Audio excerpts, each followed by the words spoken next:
Den റൂമിൽ ഇരുന്നിട്ട് അർജുനും ശ്രീതുവും റസ്മിനും സംസാരിക്കുന്നുണ്ടായിരുന്നു. റസ്മിൻ ശ്രീതുവിനോട് ചോദിക്കുന്നുണ്ട്, ഇനിയിപ്പോ ബിഗ് ബോസ് കഴിയുന്നവരെ ഇങ്ങനെ നിൽക്കാനാണോ ഉദ്ദേശം എന്നുള്ളത്. അപ്പോൾ ശ്രീതു പറയുന്നുണ്ട് അതെ, ഇങ്ങനെ തന്നെ പോകാനാണ് ഉദ്ദേശം എന്ന്. അപ്പൊ റസ്മിൻ പറയുന്നത്, നമ്മൾ മൂന്നുപേരും ഇരുന്ന് ഒന്നിച്ച് വർത്താനമൊക്കെ പറഞ്ഞ് എന്ത് രസമായിരുന്നു, അങ്ങോട്ടും ഇങ്ങോട്ടും വാരുമൊക്കെ ചെയ്ത് രസമല്ലായിരുന്നു, എനിക്ക് അങ്ങനെയൊക്കെ കൊതിയാവുന്നു എന്നൊക്കെ പറയുന്നുണ്ട് റസ്മിൻ. അപ്പൊ ശ്രീതു പറഞ്ഞില്ല, ഇങ്ങനെ തന്നെ പോകാനാണ് ഉദ്ദേശം എന്നുള്ളതാണ് എന്നുള്ള രീതിയിൽ റസ്മിൻ ചോദിക്കുന്നുണ്ട്. അപ്പൊ അർജുൻ പറയാം, പുറത്തിറങ്ങിയിട്ട് ലൈൻ കട്ട് എന്നുള്ള രീതിയിൽ അർജുൻ പറയുന്നുണ്ട്. റസ്മിൻ ചോദിക്കുന്നുണ്ട് എന്താ കാര്യം, ഇത് പറയാൻ പാടില്ല എന്നുള്ളത്. അപ്പൊ ശ്രീതു പറയാണ്, ഒരു കാര്യം പറയില്ല എന്ന് പറഞ്ഞു കഴിഞ്ഞാൽ എന്തായാലും പറയില്ല. അപ്പൊ ഒരു ആറ്റിറ്റ്യൂഡ് ക്യാരക്ടർ പിടിച്ചിട്ടുണ്ടല്ലോ, ആ ആറ്റിറ്റ്യൂഡ് ക്യാരക്ടർ തന്നെ കണ്ടിന്യൂ ചെയ്തുകൊണ്ടിരിക്കുകയാണ്.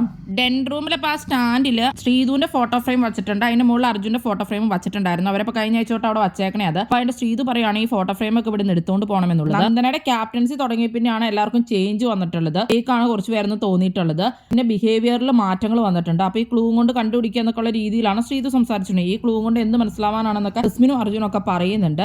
അർജുനായിട്ട് റസ്മിനോട് ചോദിക്കുന്നുണ്ട്, എന്റെ ക്യാരക്ടറിൽ എന്തെങ്കിലും മാറ്റം തോന്നുന്നുണ്ടോ എന്നുള്ളത്. പില്ലോടെ ടാസ്കിൽ നീ ചുമ്മാ ഇങ്ങനെയൊക്കെ പറയുകയൊക്കെ ചെയ്തു, അല്ലാണ്ട് എനിക്ക് പ്രത്യേകിച്ച് നിന്നേലും ഒരു മാറ്റമൊന്നും തോന്നുന്നില്ല എന്നുള്ളത് അപ്പൊ റസ്മിൻ പറയുന്നുണ്ട്. അപ്പൊ മാറ്റമൊന്നും തോന്നുന്നില്ല എന്ന് അർജുൻ ചോദിക്കുന്നുണ്ട്. ശ്രീതുവിന് ഭയങ്കര മാറ്റം തോന്നിയെന്നാണല്ലോ പറയുന്നത്. അത് വെച്ചിട്ടാണ് അർജുൻ അവിടെ ചോദിക്കുന്നത്. ഡയറക്റ്റ് ആയിട്ട് ഇവരങ്ങനെ മിണ്ടുവൊന്നും ചെയ്യുന്നില്ല, അങ്ങോട്ടും ഇങ്ങോട്ടും ഇങ്ങനെയൊക്കെ ഓരോന്നിരുത്ത് പറയുവാണ്. ശ്രീതു പറയുവാണ്, നോറയും പറഞ്ഞു റസ്മിന് നല്ല മാറ്റമുണ്ട് എന്നുള്ളത്. അപ്പൊ ശരിയാണെന്ന് പറയാം. അപ്പൊ അർജുൻ പറയും, എനിക്ക് റസ്മിനിൽ ഒരു മാറ്റം തോന്നിയിട്ടില്ല എന്ന് പറയാം. അപ്പൊ റസ്മിൻ പറയുന്നത്, ഞാൻ പണ്ടത്തെക്കാലം കുറച്ചുകൂടി ഇങ്ങനെ ചിരിച്ച് ആ ഒരു ഇതായെന്ന് എനിക്ക് തോന്നുന്നുണ്ട്, അല്ലാണ്ട് എനിക്ക് പ്രത്യേകിച്ചൊന്നും തോന്നുന്നില്ല. എന്നിട്ട് റസ്മിൻ പറയുന്നുണ്ട്, ഞാൻ ഫസ്റ്റ് ഡേ എങ്ങനെയാണോ ആ രീതിയിലായിരിക്കില്ലല്ലോ ഇപ്പൊ നിൽക്കുന്നത്, അപ്പൊ അതിന്റേതായ ഒരു മാറ്റം കാണുമെന്നൊക്കെ പറയുന്നുണ്ട്. നോറ പറഞ്ഞ അത്ര എക്സ്ട്രീം ആയിട്ടുള്ള ഒരു മാറ്റം എനിക്ക് എന്തായാലും റസ്മിന് തോന്നുന്നില്ല, എന്നാലും റസ്മിനിൽ മാറ്റമുണ്ടെന്ന് പറയും. ശ്രീതു അങ്ങനെ പറയുമ്പോൾ അപ്പൊ അർജുൻ പറയുന്നുണ്ട്, അപ്പൊ എക്സ്ട്രീം ആയിട്ടുള്ള മാറ്റം വേറൊരാൾക്കാണോ തോന്നി എന്നുള്ളതൊക്കെ പറയുന്നുണ്ട്. അത് കഴിഞ്ഞിട്ട് അപ്പൊ എന്താണ് കാര്യം എന്ന് എന്ത് ചെയ്താലും അപ്പൊ ശ്രീതു പറയുന്നില്ല.